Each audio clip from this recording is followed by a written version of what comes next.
how to teach a one-to-one ESL lesson. That's what I'm going to talk about today. I'm going to draw on my own experience and indeed best practices, methodology, techniques and approaches.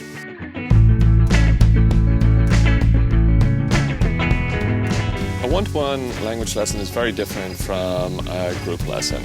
You need to be much more responsive to what happens and what comes out of your student's mouth. So the way I go about preparing a one-to-one ESL lesson is to start off with a topic. Now, I try to think about who my student is, and I'll try to, draw on previous conversations that I may have had with them, or something I know about them, maybe their job, or the country they're from, or something that I can reasonably expect that they won't say, oh, I don't know anything about that. For example, if I said, today, let's talk about soccer. Like me personally, I'm interested in soccer. I really like it, but maybe my student has no interest in that. So if I prepare my whole lesson around the topic of soccer, I'm really backing myself into a corner there.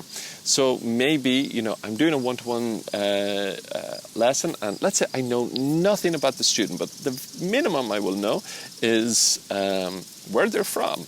Let's say my student is from, I'm going to choose a country that I know next to nothing about.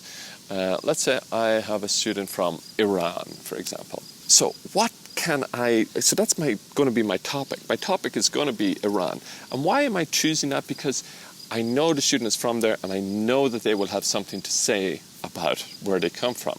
Whether it's positive or negative, that doesn't matter. They're from that place, so they will certainly have something to say about it. Next thing I do, so I've chosen my main topic, then I'm going to just choose some subtopics. So let's say food, big cities, population, history, and let's try and relate it to their current context. Let's say something about technology. Do people use social media and WhatsApp? How do they stay in contact where they are learning English now and with back home? And then for each of those topics, then I'll just come up with a question. So again, food. What food would you recommend to somebody visiting Iran? What is your favorite food? What's in it? Is this food very different from the food that you find here? Another topic within the Iran thing, let's say history. How is Iran different today than 10 years ago, than 50 years ago, than 100 years ago? Did you learn much about the history at school? Etc. So come up with, I would say, if you're going to be teaching a 1-hour lesson, you probably don't need more than, let's say, 5 or 6 questions. And why do I say you only need 5 or 6 questions? Because you ask this question, tell me, what is your favorite food in Iran? And then the person will say what they say, and that in the moment will give you the opportunities to ask more questions based on what they're saying. Now, this is just the base framework for the lesson. Where does the teaching part come in? Well, you're going to come into your lesson with your notebook and a pen or a pencil or whatever you use to write.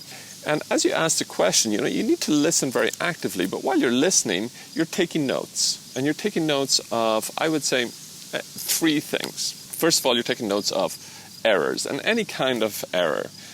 So it can be the wrong word, or it could be the word order, or it could be a grammatical error, really anything. You could also then, what I usually do is on the side of my notebook, I draw a line down the side, and wherever they're missing some vocabulary, let's say they're telling me about the food, and they say, this is the most famous plate in Iran. Well, that's not the way to say that in English. The way to say it is, this is the most famous dish. So I'm not going to interrupt them. I'm not going to interrupt their fluency development or flow. I'm just going to write down in my vocabulary section, dish, and build this up throughout the lesson. Now, it's really important that and I'm going to remove my sunglasses for this, that I maintain eye contact with the student, because if you're writing down when somebody is talking to you, it can be quite off-putting. You need to really try and maintain eye contact. And if it does put the student off and they start to say, hey, what are you writing there? Say, oh, don't worry, I'm just writing down some notes. Be very open and transparent with them.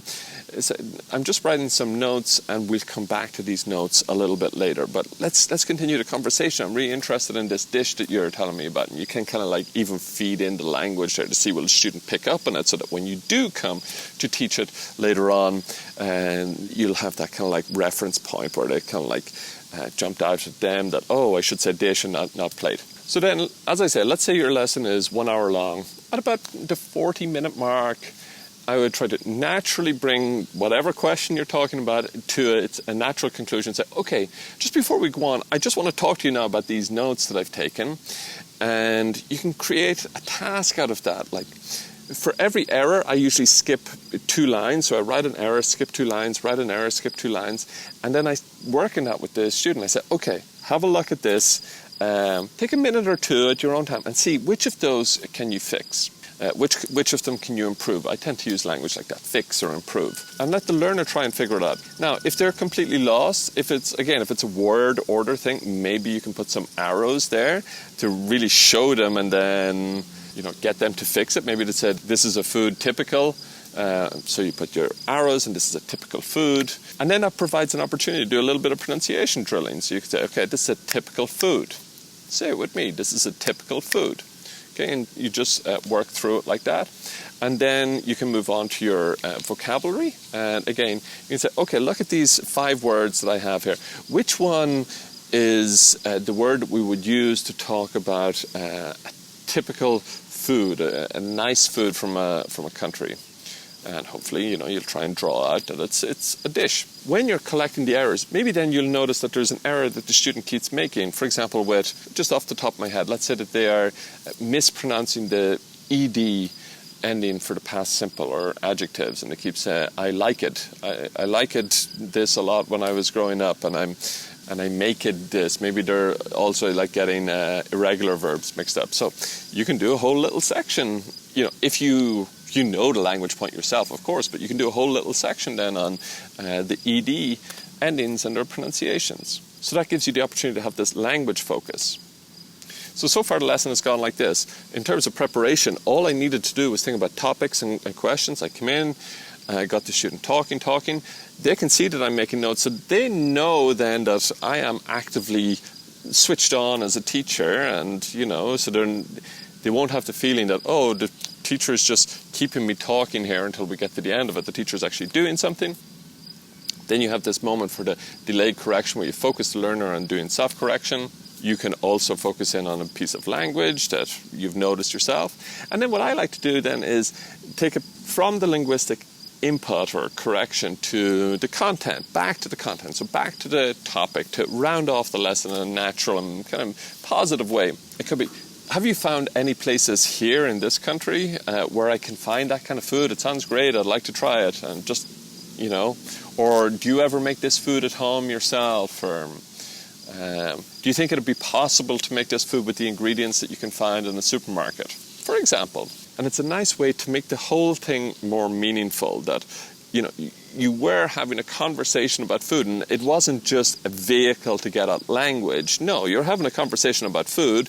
You helped with the language, and that's really focused on the learner's needs themselves. And then you brought it back to the conversation that you were having, and it makes this much more human and real experience. And that's going to be much more impactful and meaningful and memorable for your student. And it's also going to develop a lot of rapport with your students, which is an invaluable commodity. You really want to have that good relationship with your students so that they respond to your input, they respond to your teaching.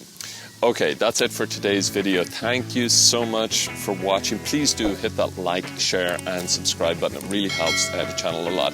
If you are currently taking a teacher training course such as CELTA or Trinity or any kind of TEFL course and you would like some extra assistance, I am available for consultations, and you can reach out to me via email or any of my social media, which you'll find in the description below. My email is fergustrainer@gmail.com, but again, as I said, the social media is down below.